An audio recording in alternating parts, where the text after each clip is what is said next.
আমাদের তোজোর বয়স এই জানুয়ারিতে 2 বছর হবে। তো ওকে প্রত্যেক দিন সকালবেলা আমি ব্রেকফাস্ট যেটা দিয়ে থাকি সেটা তোমাদের সাথে শেয়ার করছি। 2টো কাজু, 2টো আমন্ড বাদাম, একটা খেজুর, এগুলো সবই আমি আগের দিন ভিজিয়ে রাখি।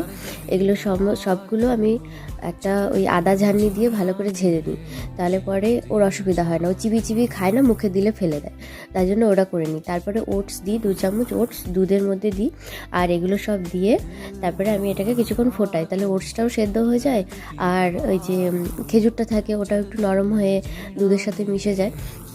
ভালো করে ফুটিয়ে তারপরে ওটাকে ঠান্ডা করে নিই, একটু ঠান্ডা করার পরে ওকে আমি দিই। তার আগে আমি একটু বাটার মিশিয়ে নিই, আর তোমরা কেউ চাইলে একটুখানি মধু মিশিয়ে নিতে পারো, কিন্তু খেজুরটা থাকে তো ওই জন্য মিষ্টি হয়েই যায়, আর ওই জন্য আলাদা করে আর মধু দিই না আমি।